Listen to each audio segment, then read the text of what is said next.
রোজার মাসে যারা রোজা রাখে, এক হাদিসে নবীজি বলেন আস-সাওমু জুন্নাতুন, রোজা হলো ঢাল, যেটা দিয়ে মানুষ জাহান্নামের আগুন থেকে বাঁচবে। শত্রুর অস্ত্রের আঘাত থেকে যেমন ঢালের মাধ্যমে মানুষ নিজেকে রক্ষা করে, রোজাদার রোজার মাধ্যমে জাহান্নামের আগুন থেকে নিজেকে বাঁচাতে পারবে।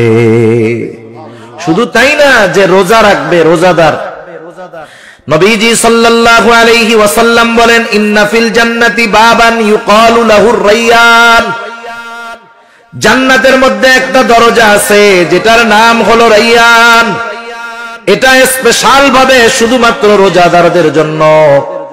নবীজি জানায়া দেন ওই জান্নাতের গেট থেকে ফেরেশতারা ডাকবে ফাআইনাস সাইমুন, কোথায় রোজাদারেরা, কোথায় রোজাদারেরা? শুধুমাত্র রোজাদারদের জন্য স্পেশালিটি।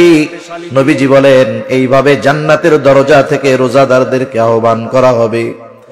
এইবার যখন রোজাদারেরা ওই জান্নাতের গেট দিয়ে ঢুকে যাবে, দরজা আটকায় দেওয়া হবে, আর কাউকে এই জান্নাতে ঢুকতে দেওয়া হবে না।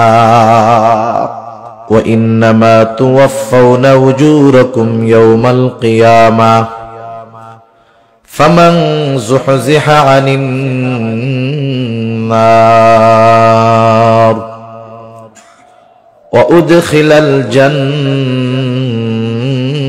ফাকাদ ফাজ। আল্লাহ রাব্বুল আলামিন বলেন কিয়ামতের দিন মানুষকে তার দুনিয়ার কর্মের পূর্ণ প্রতিদান দেওয়া হবে। ফামান যুহজিহা আনিন নার, যাকে জাহান্নাম থেকে বাঁচানো হবে, আগুন থেকে বাঁচানো হবে। ওয়া উদখিলাল জান্নাতা ফাকাদ ফাজ, জান্নাতে প্রবেশ করানো হবে, আগুন থেকে বাঁচানো হবে। আল্লাহ তাআলা বলেন ফাকাদ ফাজ, সে সফল হয়ে যাবে। তার মানে যে জান্নাতি সে সফল, যে জাহান্নামী সে ব্যর্থ। কারণ দুনিয়ার মধ্যে মানুষের আমলের প্রতিদান আল্লাহ তাআলা কিয়ামতের ময়দানে দিবে। দুনিয়ার মধ্যে যারা নেক আমল করবে, ঈমানের সাথে থাকবে, তারা তো জান্নাতি। যারা এগুলোর সাথে নাই তারা জাহান্নামী। আল্লাহ তাআলা ব্যাপক কথাগুলোকে সংক্ষিপ্ত সারে আমাদেরকে জানায় দেন কারা জাহান্নামী, কাদের আবাসস্থল হবে জাহান্নাম। আল্লাহ তাআলা বলেন ফাআম্মা মান তাগা ওয়া আসারাল হায়াতাদ দুনিয়া ফাইন্নাল জাহিমা হিয়াল মাওয়া। আল্লাহ রাব্বুল আলামিন এখানে দুটো কারণকে সামনে আনছেন। আল্লাহ রাব্বুল আলামিন বলেন ফাআম্মা মান তাগা, যে সীমা লঙ্ঘন করলো, সীমা লঙ্ঘন করলো, সীমা লঙ্ঘন করলো। সীমাটা কি? আপনারা জেনে থাকবেন ভারতের সাথে আমাদের একটা বর্ডার আছে না নাই? চতুর্দিক দিয়ে তার কাটার বেড়া আছে বেশিরভাগ জায়গায়। এই সীমানার দ্বারা বোঝা যায় এটা বাংলাদেশের এরিয়া, ওইটা ভারতের এরিয়া।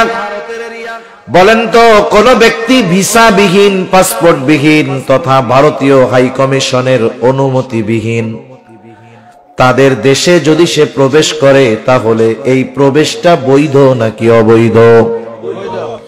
একটু চিন্তা করেন।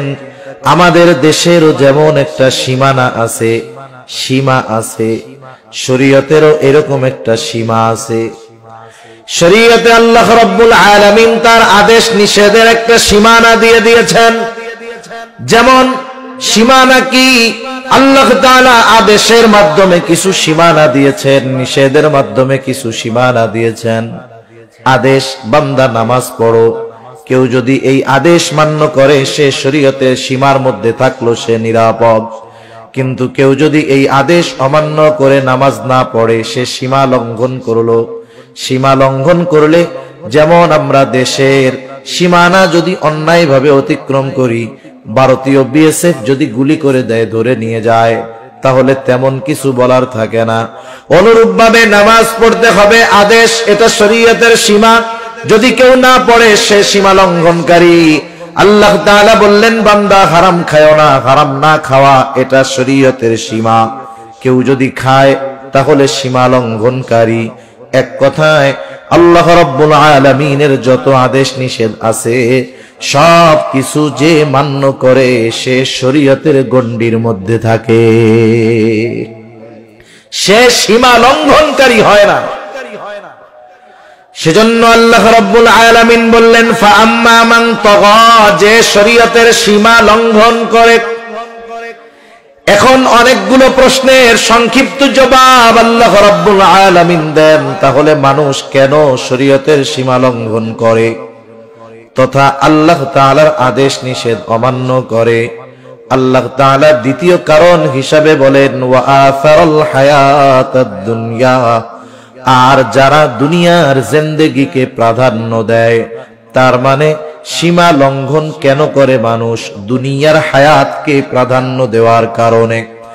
আপনি দুনিয়ার যত অপরাধ আছে, অন্যায় আছে, সব অপরাধগুলো যদি বিশ্লেষণ করেন, কেন মানুষ অপরাধ করে, কেন মানুষ সুদ খায়, কেন মানুষ ঘুষ খায়, কেন মানুষ অপরের হক মেরে খায়, কেন মানুষ অপরের উপরে জুলুম করে, কেন মানুষ মিথ্যা কথা বলে, এই ধরনের সব অপরাধগুলো যদি বিশ্লেষণ করেন, সব অপরাধের পিছনে যত কারণ থাকবে এর সাথে একটা কমন কারণ থাকবে, দুনিয়ার মহব্বত। মানুষ দুনিয়াকে পাওয়ার জন্য সব অপরাধ করে। একটু নিজে নিজে চিন্তা করবেন, আমার একটা বলার মতো সময় নাই। তাহলে সমস্ত অপরাধ তথা সমস্ত সীমা লঙ্ঘনের পেছনে দুনিয়ার মহব্বত কারণ।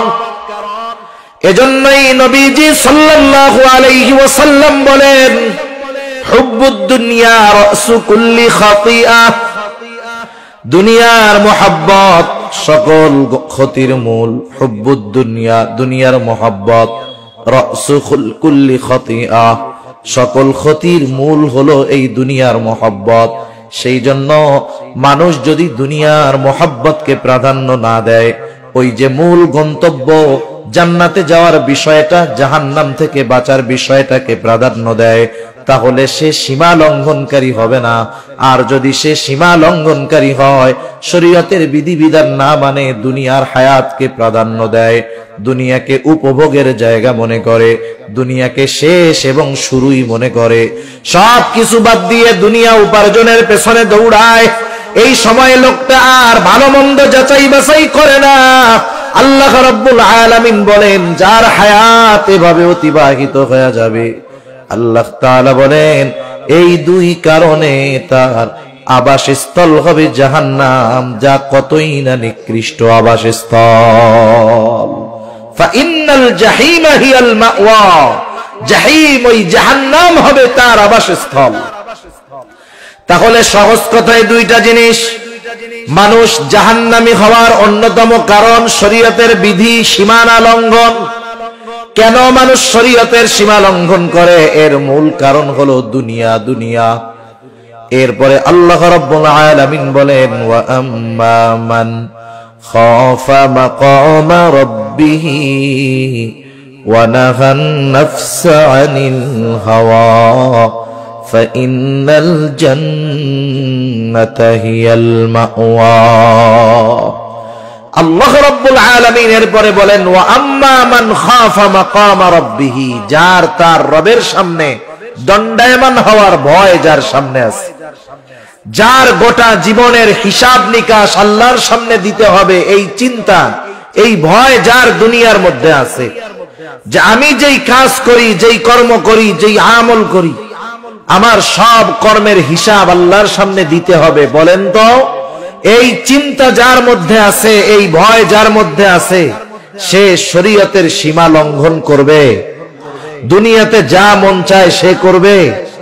তাহলে বোঝা গেল আল্লাহ তাআলার ভয় মানুষকে জান্নাতি মানুষে পরিণত করে। কিয়ামতের ময়দানেও জান্নাতি মানুষ যারা, তারা তো ডান হাতে আমলনামা পাবে, ডান হাতে আমলনামা। কারণ বাম হাতে যারা আমলনামা পাবে তারা তো শেষ, কিন্তু যারা ডান হাতে আমলনামা পাবে, আমলনামা পাওয়ার কারণ হিসাবে তারা কি বলবে? আল্লাহ তাআলা কোরআনুল কারীমের মধ্যে বলেন, ফাআম্মা মান উতিয়া কিতাবাহু বিয়ামিনি ফায়াকুলু হাউম ইকরাউ কিতাবিয়া ইন্নী যানানতু আন্নী মুলাকিন হিসাবিয়া। আল্লাহ রাব্বুল আলামিন বলেন, যারা ডান হাতে আমলনামা পাবে তারা জান্নাতি, কিন্তু যারা ডান হাতে আমলনামা পাবে তারা কত আনন্দিত। তারা আমলনামা পাবার পর তারা মানুষদেরকে বলবে, ফায়াকুলু হাউম ইকরাউ কিতাবিয়া, এই তো আমার কিতাব, পড়ো তোমরা আমার কিতাব, পড়ো তোমরা আমার আমলনামা। সে ডান হাতে আমলনামা পাবার কারণ হিসাবে বলবে, ইন্নী যানানতু আন্নী মুলাকিন হিসাবিয়া, আমি এই ব্যাপারে দৃঢ় ধারণা রাখতাম, দৃঢ় বিশ্বাস রাখতাম যে আমাকে আমার কর্মের হিসাবের মুখোমুখি হওয়া লাগবে। ওই ভয় তার যে আল্লাহর সামনে আমাকে দাঁড়াতে হবে, আল্লাহর সামনে আমার গোটা জিন্দেগীর কর্মের হিসাব নিকাশ দেওয়া লাগবে। এই চিন্তা, এই ভয় যার মধ্যে আছে, সাথে সাথে যার মধ্যে এই ভয় আছে যে আমাকে আমার গোটা জীবনের কর্মের হিসাব আল্লাহর সামনে দিতে হবে, বলেন তো তার মন যা চায়, নফস যা চায়, সে কি সেটা করবে? করবে না। কারণ নফস হলো এমন এক জিনিস, ওইটা ভালো কাম সহজে করতে চায় না, ও মন্দ কাজ করতে চায়, গোনার দিকে টানে। দুই দিকে ভয়, যদি গোনায় যাই আমি আল্লাহর সামনে কি বলবো, করি আল্লাহর সামনে কি বলবো। এজন্য আল ঈমানু বাইনাল খাউফি ওয়ার রাজা, আশা এবং ভয়ের মাঝে ঈমান। এই যে ভয় হবে যে আল্লাহর সামনে কি বলবো, ওই দিক দিয়ে শয়তানে অন্তরে ওয়াসওয়াসা দিবে, আরে একবার আয় না, অসুবিধা কি, মাফ চাইলে তো আল্লাহ মাফ করে দিবে। কিন্তু না, সে আল্লাহর সামনে দণ্ডায়মান হওয়াকে প্রাধান্য দিবে।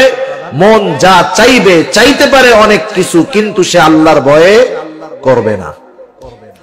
মনে করেন অনেক সময় অনেক জিনিস আছে আমাদের সামনে, দেখতে মন চায়, ধরতে মন চায়, নিতে মন চায়। ওই দিক দিয়ে যদি বলা হয় যে তুমি ওইটা ধরতে পারবা, নিতে পারবা, কিন্তু টাচ করলেই গুলি তোমার গায়ে লাগবে, ধরলেই গুলি গায়ে লাগবে, বলেন তো ওইটা তো ধরতে মন চায়, ধরলে কি লাগবে? ধরবেন আপনি?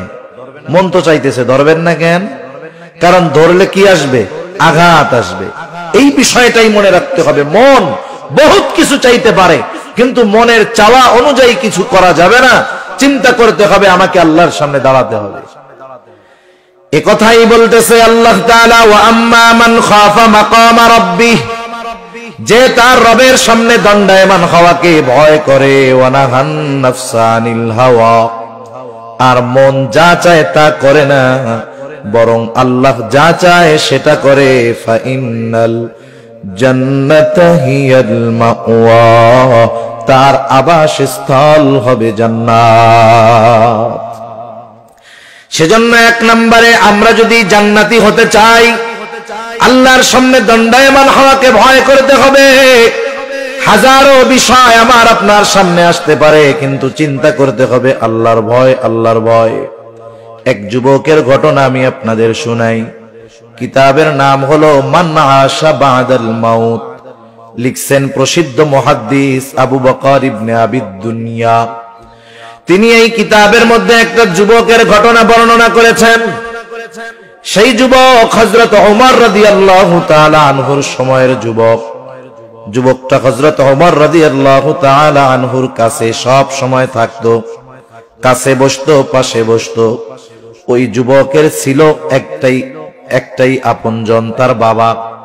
তার বাবা বাড়িতে থাকতো।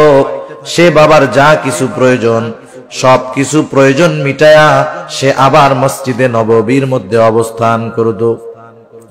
এই যুবক যখন বাসা থেকে মসজিদে নববীতে আসা যাওয়া করত, ওমরের দরবারে আসতো। আসার পথে পথিমধ্যে একজন সুন্দরী দুশ্চরিত্রা নারী তাকে ডিস্টার্ব করত। ওই নারী ওই যুবকটাকে কাছে পাওয়ার জন্য খুব কামনা করত, আশা করত। এই যুবক তাকে পাত্তাই দিত না। এভাবে চলতেছে দুনিয়া।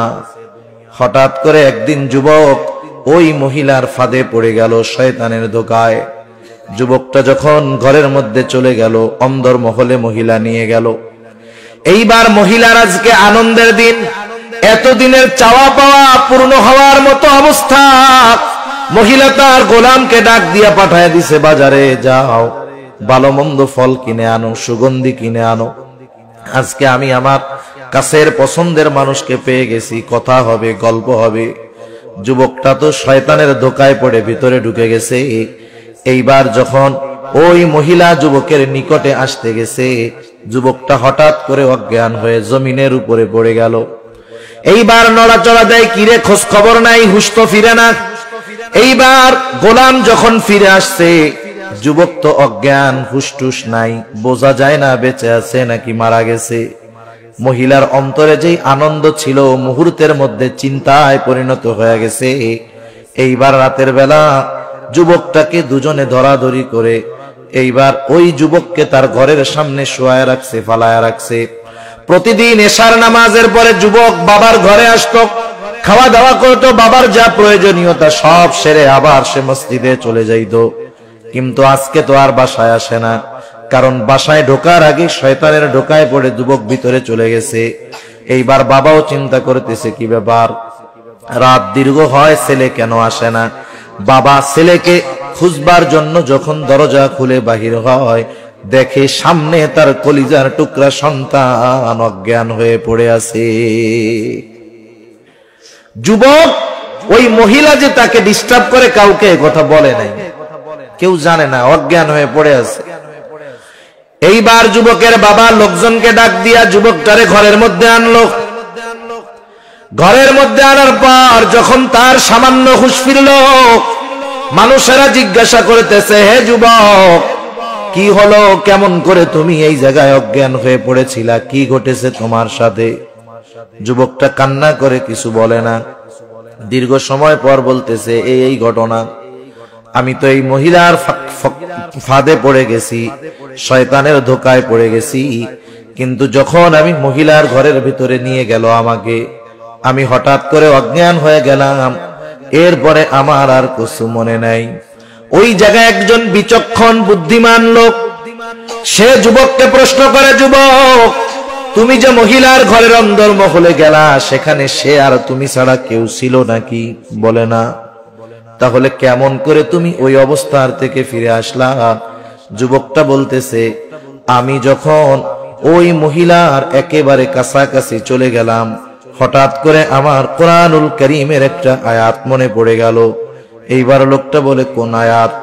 এইবার লোকটা বলতেছে, কোন আয়াত? যুবকটা বলে, আয়াতটা হলো, ইন্নাল্লাযীনা তাকাউ ইযা মাসসাহুম তাইফুম মিনাশ শাইতানি তাযাক্কারু ফাইযা হুম মুবসিরুন।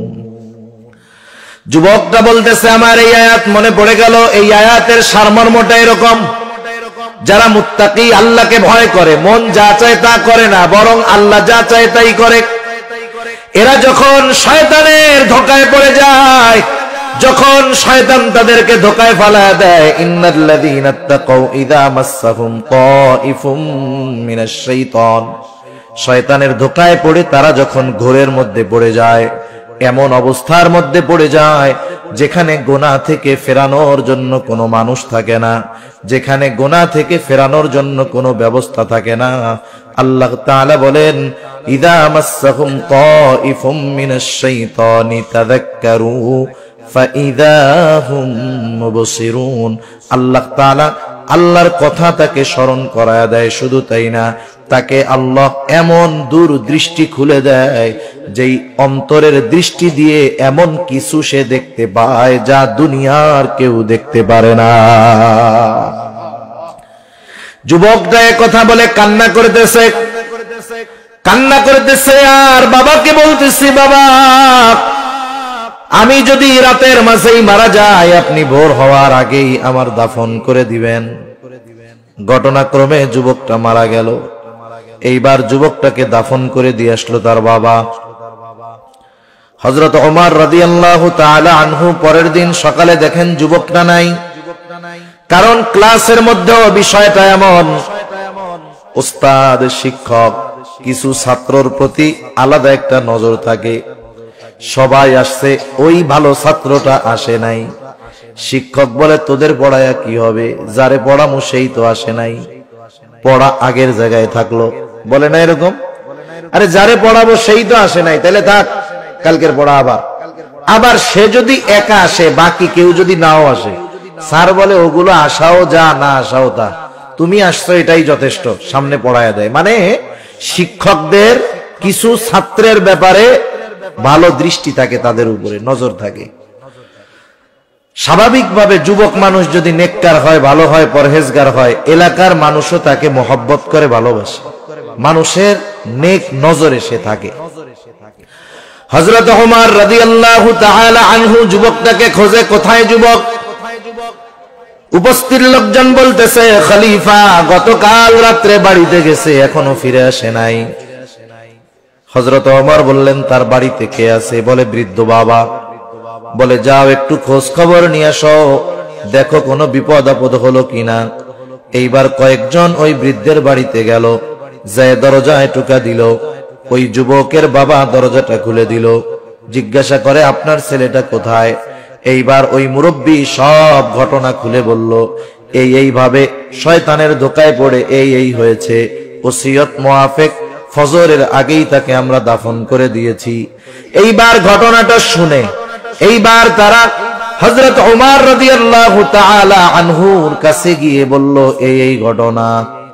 এইবার ওমর রাদিয়াল্লাহু তাআলা আনহু চিন্তা করলেন, আল্লাহ তাআলা তো কোরআনুল কারীমের মধ্যে বলছে, যারা আল্লাহর সামনে দণ্ডায়মান হওয়াকে ভয় পায় তাদের জন্য দুইটা জান্নাত। কয়টা জান্নাত? তাদের জন্য তো দুইটা জান্নাত। ওয়ালিমান খাফা মাকামা রাব্বিহি জান্নাতান, যারা আল্লাহর সামনে দণ্ডায়মান হওয়াকে ভয় পায় তাদের জন্য দুটো জান্নাত।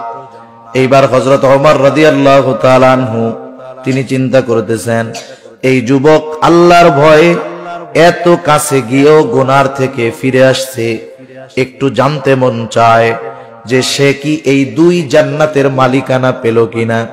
হযরত ওমর সাধারণ কোনো মানুষ নয়, এ তো এই ওমর যিনি মসজিদে নববীর মেম্বারে বসে ওই 1000 মাইল দূরে থাকা সৈন্যদেরকে দিক নির্দেশনা দেয়। হাজার হাজার মাইল দূরে সৈন্যবাহিনী, হযরত ওমর রাদিয়াল্লাহু তাআলা আনহু মসজিদে নববীর মেম্বারে দাঁড়ানো, তিনি খুতবা দিচ্ছেন। সৈন্যবাহিনী 1000 মাইল দূরে দাঁড়ানো, মুসলিম সৈন্যবাহিনীর অপোজিটে কাফের সৈন্যবাহিনী আসতেছে। হযরত ওমর খুতবার মধ্যে হঠাৎ করে বললেন, ইয়া সারিআতাল জাবাল, এই পাহাড়ের ওই পাশে সৈন্য আছে, কিন্তু বাহিনী আছে কোথায়? 1000 মাইল বেশি হবে দূরে, উনি আছেন মসজিদে নববীতে। এই ওমরের নজর এমন নজর, 1000 মাইল দূরের বিষয় আল্লাহ তাআলা তার সামনে নিয়ে আসছে। এই ওমরের গলার আওয়াজ এমন আওয়াজ 1000 মাইল দূরে পৌঁছায় গেছে। ওই সেনাবাহিনীর যিনি প্রধান ছিলেন তিনি ছিলেন 1000 মাইল দূরে, কিন্তু ওমর রাদিয়াল্লাহু তাআলা আনহুর এই নির্দেশ তিনি 1000 মাইল দূর থেকে স্পষ্ট শুনতে পেয়েছে। সুবহানাল্লাহ। উনি আসার পরে জিজ্ঞাসা করতেছে যে ওমর এরকম বলছিল, ইয়া সারিয়াতাল জাবাল, তুমি কি শুনছিলা? বলে হ্যাঁ, আমরা তো অপ্রস্তুত, সৈন্য কোন দিক দিয়ে আসতেছে বুঝতে পারি নাই। হঠাৎ করে খলিফাতুল মুসলিমিনের আওয়াজ আমার কানে আসলো, পেছনে তাকায় দেখি সৈন্যবাহিনী আসতেছে। আল্লাহু আকবার। এ তো সেই ওমর যার গলার আওয়াজ 1000 মাইল দূর থেকে শোনা যায়। এই তো সেই ওমর যার চিঠি পেয়ে শুকিয়ে যাওয়া নীলনদ পুনরায় প্রবাহিত শুরু হয়। সেই ওমর বলতেছে, চলো আমরা যুবকের কবরের কাছে যাব।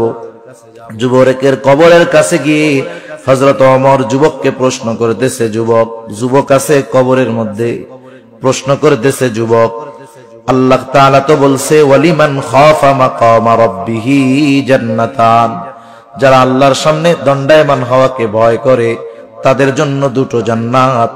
আমার প্রশ্ন হলো, তুমি কি এই জান্নাতের মালিকানা পেয়েছো কিনা? এইবার ওমর এই প্রশ্ন করার পর সব নিশ্চুপ নীরবতা। সকলে চিন্তা করতেছে ওমরের মাথাটা খারাপ হয়ে গেল নাকি, কবরের মানুষ কথা বলবে কেমনে।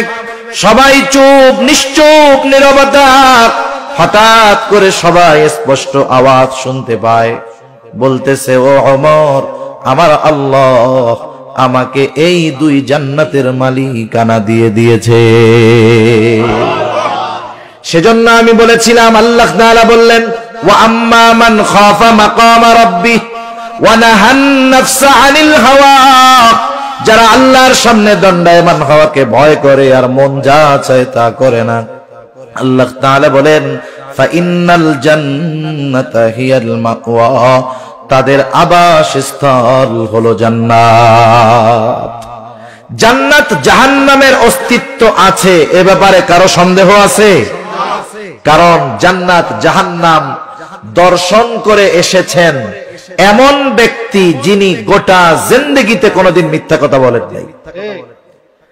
রাসূল আকরাম সাল্লাল্লাহু আলাইহি ওয়াসাল্লামকে আল্লাহ তাআলা দুনিয়া থেকে জান্নাত জাহান্নাম দেখাইছেন। রাসূলুল্লাহ সাল্লাল্লাহু আলাইহি ওয়াসাল্লাম নামাজে দাঁড়ায় গেছেন সাহাবাদেরকে নিয়ে। সূর্যগ্রহণের নামাজ অথবা সালাতুল ইস্তিসকা, বৃষ্টি প্রার্থনার নামাজ। নবীজি নামাজের মধ্যে দাঁড়ায় গেছেন, নামাজ চলতেছে। হঠাৎ করে নবীজি নামাজের স্থান থেকে সামনের দিকে আগায় গেলেন, হাতটা বাড়াইলেন, আবার হাতটা পেছনের দিকে নিয়ে আসলেন। একটু পরে উনি আবার একটু পেছনের দিকে আসলেন, আবার সামনে জায়গা মতো গিয়ে দাঁড়াইলেন। নামাজের পরে নবীজিকে প্রশ্ন করা হলো, ইয়া রাসূলুল্লাহ, আপনি নামাজের মধ্যে একবার সামনে গেলেন আর একবার পেছনে আসলেন, কারণটা কি? এইবার নবীজি বললেন, শোনো, যখন আমি নামাজের মধ্যে ছিলাম, প্রথমে যখন সামনে গেলাম, আল্লাহ তাআলা জান্নাতটাকে আমার সামনে তুলে ধরছে, আর আমি দেখতে পেলাম জান্নাতের একটা আঙ্গুরের থোকা জ্বলতেছে। আমি চিন্তা করলাম সেখান থেকে একটা আঙ্গুর এনে তোমাদেরকে খাওয়াই। আবার হাতটা সরায় আনলাম, চিন্তা করলাম, এজন্য আমি পেছনের দিকে সরে আসলাম। মোট কথা হলো, দুনিয়ার জমিন থেকে আল্লাহ তাআলা আমার আপনার নবীকে জান্নাত দেখায় আনছেন, জাহান্নাম দেখায় দিয়েছেন। সাথে সাথে আল্লাহ রাব্বুল আলামিন আমার আপনার নবীকে মেরাজে নিয়ে জান্নাত এবং জাহান্নামের সব অবস্থা আল্লাহ তাআলা দেখায় আনছে। সেজন্য আমরাও জান্নাতে যেতে চাই, আমরাও জাহান্নাম থেকে বাঁচতে চাই।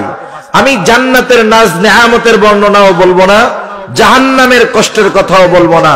শুধু এগুলো পাওয়ার জন্য কি করণীয়, বাঁচার জন্য কি করণীয়, আমি 2-4টা কথা বলে শেষ করে দিব। জান্নাত যদি পেতে চাই কি করণীয়, জান্নাত যদি চাই আমরা, হাদিসের মধ্যে আসছে নবীজি সাল্লাল্লাহু আলাইহি ওয়াসাল্লাম বলেন, তোমরা আল্লাহ তাআলার কাছে জান্নাতুল ফেরদাউস চাইবা, কারণ জান্নাতুল ফেরদাউস হলো স্পেশাল জান্নাত। রাসূল আকরাম সাল্লাল্লাহু আলাইহি ওয়াসাল্লাম জানায় দিয়েছেন, জান্নাতুল ফেরদাউস চাইবা। জান্নাতুল ফেরদাউস যদি চাই আমাদের কি দরকার? আল্লাহ তাআলা বলেন, ইন্নাল্লাযীনা আমানু ওয়া আমিলুস সলিহাত কানাত লাহুম জান্নাতুল ফিরদাউসি নুজুলা। জান্নাত পাওয়ার জন্য 2টো জিনিস দরকার। 1 নাম্বার ঈমান দরকার, শিরিক মুক্ত ঈমান। 2 নাম্বার দরকার আমলে সালেহ, তথা ওই আমল যেই আমল একমাত্র আল্লাহর জন্য করা হয়, এই আমল দরকার।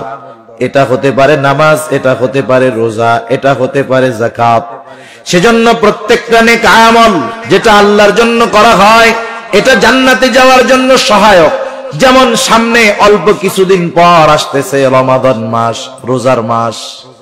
রোজার মাসে যারা রোজা রাখে, এক হাদিসে নবীজি বলেন, আস-সাওমু জুন্নাতুন, রোজা হলো ঢাল, যেটা দিয়ে মানুষ জাহান্নামের আগুন থেকে বাঁচবে।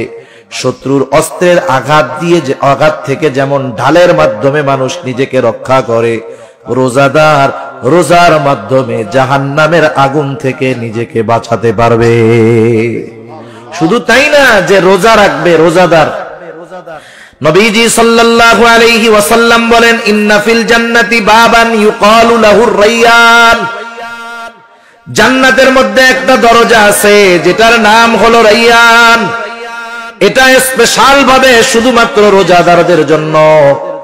নবীজি জানায়া দেন, ওই জান্নাতের গেট থেকে ফেরেশতারা ডাকবে, ফাআইনাস সাইমুন, কোথায় রোজাদারেরা, কোথায় রোজাদারেরা? শুধুমাত্র রোজাদারদের জন্য স্পেশালিটি। নবীজি বলেন, এইভাবে জান্নাতের দরজা থেকে রোজাদারদেরকে আহ্বান করা হবে। এইবার যখন রোজাদারেরা ওই জান্নাতের গেট দিয়ে ঢুকে যাবে, দরজা আটকায় দেওয়া হবে, আর কাউকে এই জান্নাতে ঢুকতে দেওয়া হবে না। তাহলে আমি যে কথা সোজা বলতে চাচ্ছি, যে আমাদের ঈমানকে পরিশুদ্ধ করা, সাথে সাথে নেক আমল করা, নামাজ, রোজা, হজ, যাকাত, যত ভালো কাজ আছে সব ভালো কাজগুলা হলো জান্নাতে যাওয়ার পাথেও। মনে রাখবেন, মানুষের কিন্তু ভালো কাজ করার জন্য নফস সায় দেয় না। কিন্তু নফস যদি বলে, আরে ফজরের নামাজে উঠা কষ্ট করে নামাজ পড়বি, আর একটু শুয়ে দেখ, নফসে তো এটা বলবে। কিন্তু আমি কি নফসের তাবেদারি করব না আল্লাহর হুকুম মানব? নফসের সাথে লড়াই করতে হবে আমাদের। তাহলে কি হবে? জান্নাতে যাওয়া সহজ হবে। এবার জাহান্নাম থেকে বাঁচার জন্য কি করণীয়? হায় হায়, জাহান্নাম তো কঠিন এক জায়গা। মানুষ মৃত্যুর পরে, হাদিসের মধ্যে আসছে, কারো কবর হয় জান্নাতের বাগান, কারো কবর হয় জাহান্নামের গর্ত। কারো কবর হয় জাহান্নামের গর্ত, কারো কবর হয় জান্নাতের বাগান। যার কবর জান্নাতের বাগান হবে, সে মনে করবে এটাই মনে হয় জান্নাত। খুশির ঠেলায় মনে করবে আমি তো জান্নাতে চলে আসছি। এবার ফেরেশতা এসে বলবে, আরে না মিয়া, এটা জান্নাত না, তোমার আসল অবস্থান স্থল জান্নাত, সেটা তো তুমি আরো পরে পাবা। কিয়ামত কায়েম হবে, এরপরে তোমাকে তোমার আসল ঠিকানায় দেওয়া হবে। আর তুমি যেটা দেখতেছো এটা জান্নাতের তুলনায় কিছুই নাই। অথচ সে মনে করতেছিল জান্নাত, কারণ এর চাইতে নেয়ামতের কিছু আর হতে পারে না। আবার কারো কারো কবর হবে জাহান্নামের গর্ত, কারো কবর হবে জাহান্নামের গর্ত। সে মনে করবে এটাই মনে হয় জাহান্নাম। তাকে জানানো হবে না, তোমার আসল আবাসস্থল তো এটা নয়। জাহান্নামের শাস্তির তুলনায় তোমার কবরের এই শাস্তি কিছুই না। এইবার ওই লোকটা বলবে, আল্লাহ আপনি কিয়ামত কায়েম কইরেন না, আপনি বিলম্ব করেন। শুধু তাই না, এই যার কবরে আযাব হচ্ছে সেও তো কিয়ামতের ময়দানে উঠবে, উঠবে না? কিয়ামতের ময়দানে উঠে কিয়ামতের ময়দানের অবস্থা দেখে সে কবরে আযাবের কথা ভুলে যাবে। একটার চাইতে আরেকটা কঠিন, একটার চাইতে আরেকটা কঠিন। সে যখন হাসরের ময়দানে উঠবে মনে করবে আমি কবরের মধ্যে ঘুমায়াছিলাম। এজন্য কি বলবে জানেন? মাম বাআসানা মিন মারকাদিনা, কে আমাদেরকে আমাদের অবস্থান স্থল থেকে জাগায়া দিল। আপনি জাগায় দেন কারে? যে ঘুমায় আছে তারই না উঠায়া দেন। সে মনে করবে যে আমাদেরকে কে আমাদের ঘুমন্ত থেকে জাগ্রত কইরা দিল। অথচ সে কবরে আযাবে ছিল। শুধু হাসরের অবস্থা দেখে ও চিন্তা করবে কবরে তো জান্নাতে ছিলাম। এইবার হাসরের যেই অবস্থা, ওই অবস্থা সহ্য করতে পারবে না। বলবে, আল্লাহ যা হয় হোক, আপনি বিচার কইরা জান্নাত দেন, জাহান্নাম দেন, যা হয় হোক। এই হাসরের ময়দানের চাইতে কষ্টকর আর কিছু হতে পারে না। ও মনে করবে ওইটা কষ্টের, কিন্তু জাহান্নাম তো তার চাইতে আরো বেশি কষ্টের। ঠিক কিনা বলেন? হায় হায়, কি অবস্থা জাহান্নামের মধ্যে! সাপ বিচ্ছুর জায়গা, যেখানে মানুষ জাহান্নামের আগুনে পুড়তে পুড়তে তৃষ্ণার্ত হয়ে যাবে। ক্ষুধা লাগবে, ক্ষুধা। আল্লাহ রাব্বুল আলামিন বলেন, লাআকিলুনা মিন শাজারিন মিন যাক্কুম ফামালিউনা মিনহাল বুতুন ফাশারিবুনা আলাইহি মিনাল হামিম। মানুষের যখন প্রচন্ড ক্ষুধা লাগে সে কিন্তু যাচাই বাছাই করে না, সামনে যা পায় তাই খায়।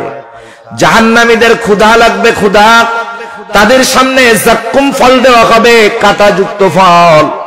তারা ক্ষুধার যন্ত্রণায় সেগুলো খেয়ে ফেলবে, কিন্তু কাঁটাযুক্ত এই গাছগুলো গলার মধ্যে গিয়ে ফলগুলো আটকে যাবে। না পারবে গিলতে, না পারবে উগরাইতে। আমাদের গলায় যদি কাটা বেঁধে যায়, অনেক সময় ভাত বেঁধে যায়, আমরা পানি খুঁজি, ঠিক না? ওরাও এখন পানি পান করার জন্য পানি খুঁজবে, যাতে করে ওটা গলার থেকে নিচে নেমে যায়। তাদেরকে পান করানোর জন্য কি দেওয়া হবে? হামিম, হামিম দেওয়া হবে, ফুটন্ত উত্তপ্ত পানি। কোন পানি? জাহান্নামীদের পচা রক্ত পুজ উত্তপ্ত করে তাদেরকে পান করার জন্য দেওয়া হবে।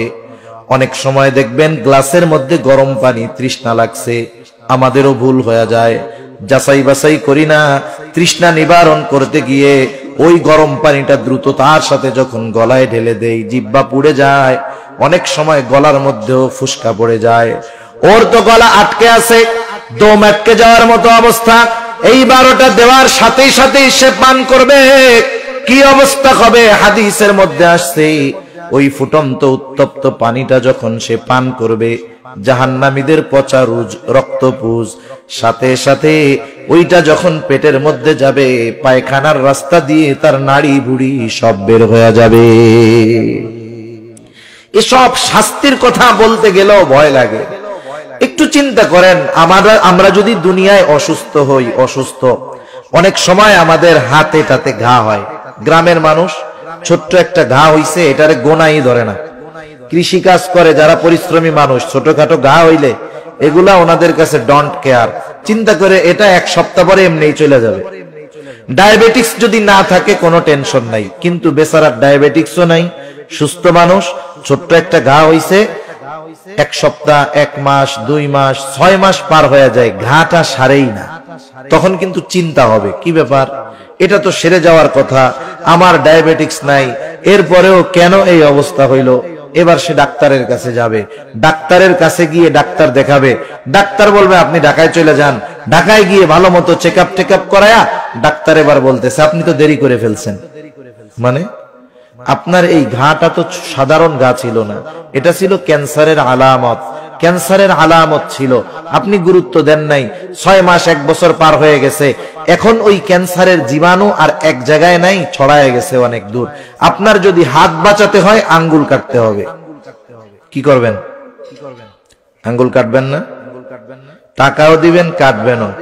আবার যদি ভালো মতো কাটা হয়, দেশে আইসা গর্বের সাথে বলবেন ওরে বাবা সেই ভালো ডাক্তার, কত সুন্দরভাবে আঙ্গুলটা ফলাই দিছে। ডাক্তার যদি ওই সময় বলে আপনার জীবন বাঁচাতে হলে হাত ফেলে দিতে হবে, কি করবেন? খুশি মনে টাকাও দিবেন, হাতটাও ফালাবেন, আইসা আবার গর্বের সাথে বলবেন সেই রকম ডাক্তার নিখুঁত ভাবে হাতটারে কাইটা ফেলাই দিচ্ছে। হায় হায়, জীবন বাঁচানোর জন্য যদি এই হাত ফেলে দিতে হয়, আমরা আনন্দের সাথে টাকা দিয়ে ফালায়া দিই।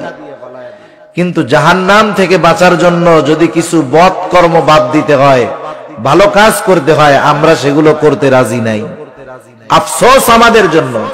সেজন্য জাহান্নামের এই শাস্তি যেন ভোগ করতে না হয়, কারণ জাহান্নামের শাস্তিটা এত কঠোর, এত কঠিন।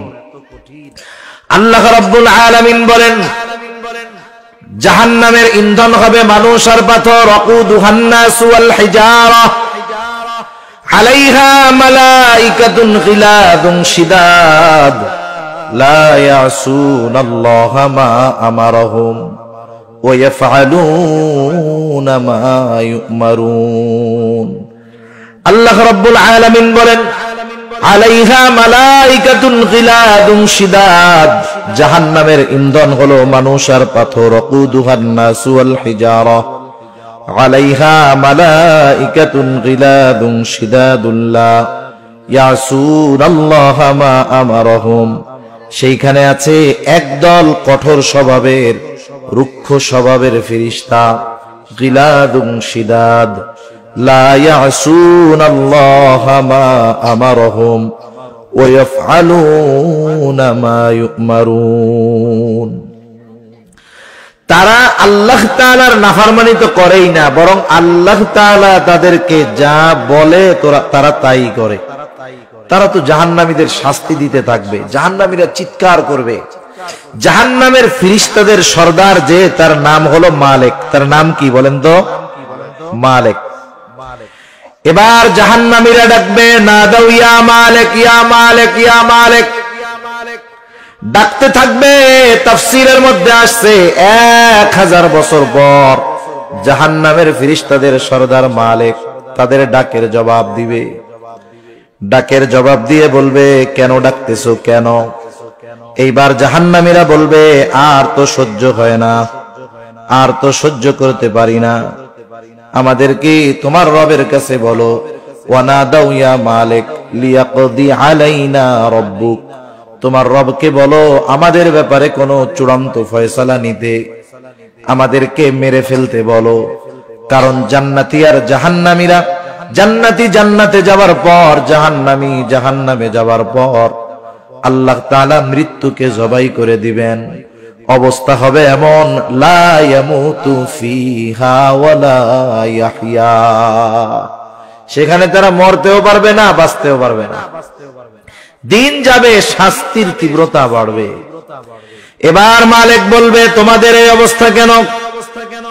এই অবস্থা কেন তোমাদের? তোমাদের কাছে কি কোনো সতর্ককারী যায় নাই? তারা বলবে, ক্বালু বালা কদ জাআনা নাযীর, হ্যাঁ আমাদের কাছে তো সতর্ককারী আসছিল। কি করছিলা তোমরা? ফাকাযযাবনা ওয়া কুলনা মা নাযালাল্লাহু মিন শাই, তারা আমাদেরকে সতর্ক করছে, আমরা তাদেরকে মিথ্যা প্রতিপন্ন করছি। জাহান্নামের কথা কইছে, আমরা কিছু দূর বেড়া, কি কয় এগুলা? মাটির সাথে পয়সা কইলা মিশা যাবো, কিসের জান্নাত আর জাহান্নাম? মালিক বলবে, যেহেতু তোমাদের কাছে সতর্ককারী সত্য বার্তা নিয়ে আসছিল, মানো নাই, ইন্নাকুম মাকিসুন, এটাই তোমাদের জন্য অবস্থান স্থল, এখানেই তোমাদের অনন্তকাল থাকতে হবে। এই জন্য আমরা কেউ চাই না যে ওই কষ্টের জায়গায় আমাদের যাওয়া লাগ, কেউ চায় না। সেজন্য কেন মানুষ জাহান্নামে যাবে, এই কারণগুলাও আল্লাহ রাব্বুল আলামিন জানায় দিয়েছেন কোরআনুল কারীমের মধ্যে। এক জায়গায় আল্লাহ তাআলা জান্নাতি আর জাহান্নামীদের মধ্যে কথাবার্তার খবর আমাদের জানিয়েছেন। জান্নাতীরা জাহান্নামীদের প্রশ্ন করছে, তোরা জাহান্নামে কেন গেছস? জাহান্নামীরা তাদের জাহান্নামে যাওয়ার কারণগুলো বলছে। আমি আগে বলছি, জান্নাতে যাওয়ার কারণ ঈমান, নেক আমল। মোট কথা, নেক আমল করতে মন চায় না, এজন্যই আল্লাহ তাআলা বলছেন, আম্মা মান খাফা মাকাম রাব্বি ওয়া নাহান নাফসা আনিল হাওয়া। মন্দ কাজ করতে চায় মন, মন ভালো কাজ করতে চায় না। তবে আমাকে চিন্তা করতে হবে, আমার গোটা জীবনের হিসাব আল্লাহর সামনে দেওয়া লাগবে। নফস যা বলে বলুক, আমি আল্লাহর সব আদেশ নিষেধ মানবো, তাইলে ঠিকানা জান্নাত। এবার জাহান্নামে কেন যাবে মানুষ? ভালো কাজ না করার কারণেই যাবে। এই জান্নাতি আর জাহান্নামীদের কথাবার্তাটা বইলাই আমি আলোচনা শেষ করে দিব, দুজনের মধ্যে কথাবার্তা হবে। এখন আল্লাহ তাআলা জান্নাতি আর জাহান্নামীদের মধ্যে কথাবার্তা হবে, আসি দুনিয়ায়, আল্লাহ পাইলো কই? কথা বুঝতে পারছেন? আসি কোথায়? আরে জোরে কোন না, দুনিয়ায় কোথায়? নাকি দুই একজন জান্নাতেও আছেন? এই মুহূর্তে তো আমরা আছি দুনিয়ায়, আর দুনিয়ায়ও ছোট জান্নাত আছে। তা যাই হোক, তাহলে আল্লাহ তাআলা জান্নাতি আর জাহান্নামীদের মধ্যে কথাবার্তা পাইলো কোথায়? এটা তো এই কোরআনুল কারীমের মধ্যেই আছে। আমাদেরকে আগে বুঝতে হবে যে সময় আমাদের কাছে 3 ভাগে বিভক্ত। কাল কয়টা?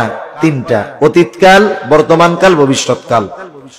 আমরা আমাদের ভবিষ্যৎ সম্পর্কে কিছু জানি না, অতীতের অল্প কিছু জানি, আর বর্তমান তো অল্প সময়ের মধ্যেই চলে যায়, অতীত হয়ে যায়। তা আল্লাহ তাআলার কাছে সময় অতীতকালও নাই, ভবিষ্যৎও নাই, সব বর্তমানকাল। আল্লাহ তাআলার কাছে সব কি? বর্তমান। আমাদের কাছে যেটা ভবিষ্যৎ হবে সেটা আল্লাহ তাআলার কাছে হয়ে গেছে, কারণ সব আল্লাহ তাআলার কাছে কি? বর্তমান। এজন্য আল্লাহ তাআলা কোরআনুল কারীমে জান্নাতি আর জাহান্নামীদের মধ্যে কথাবার্তার খবর আমাদের জানায় দিয়েছেন।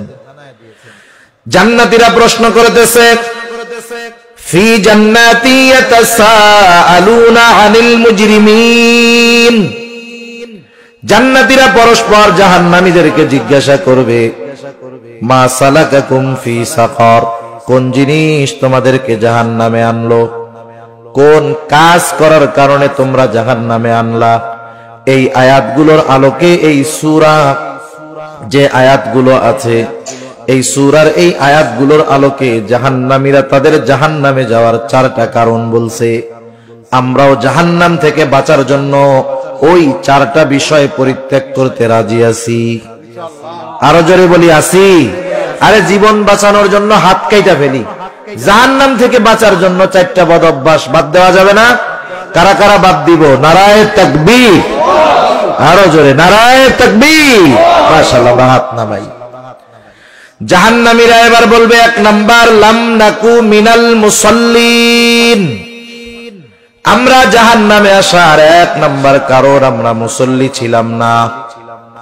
এখন বলেন আমরা মুসল্লি হব কি হব না?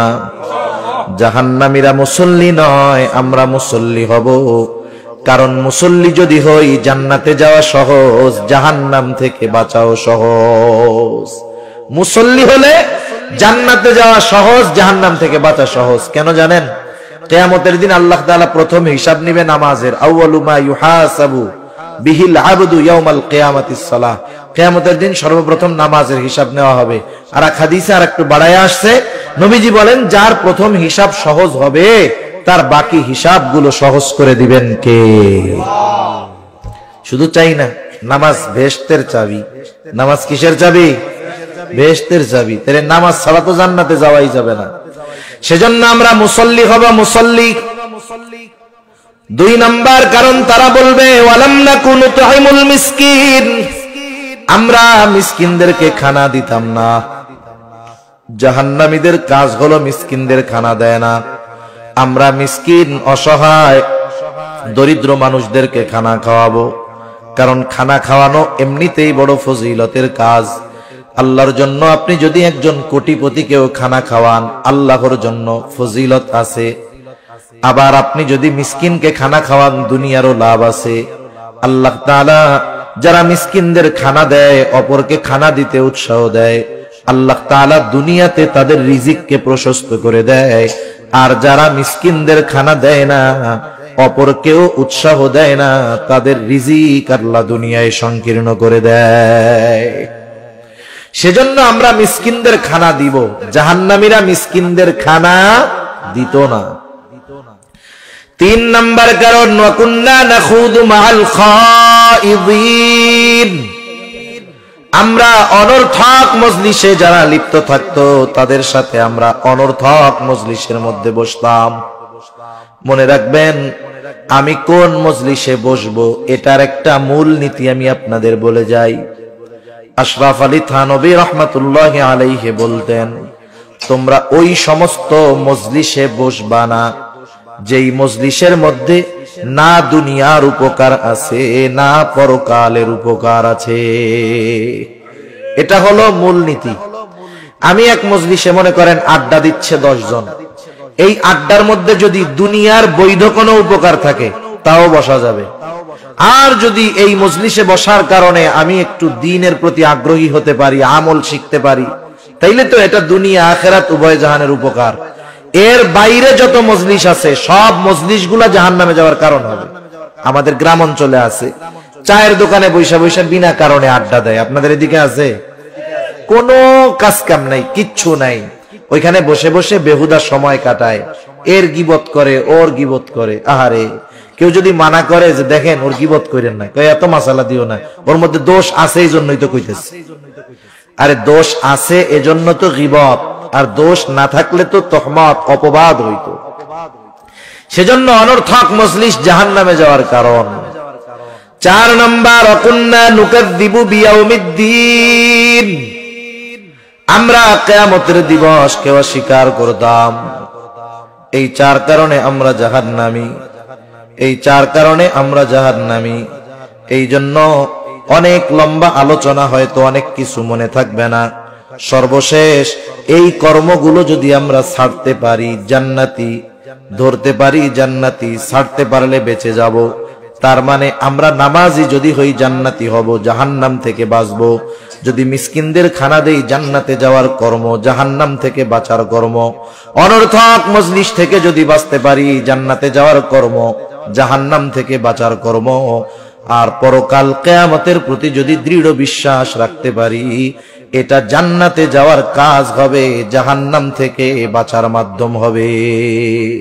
সর্বশেষ একটু কথা, একটু চিন্তা করেন, মানুষ যখন দুনিয়ায় ভালো কাজ করে না, সে কিন্তু তার রূহ বের হওয়ার সময় থেকে বুঝতে পারে যে আমার অবস্থা খারাপ।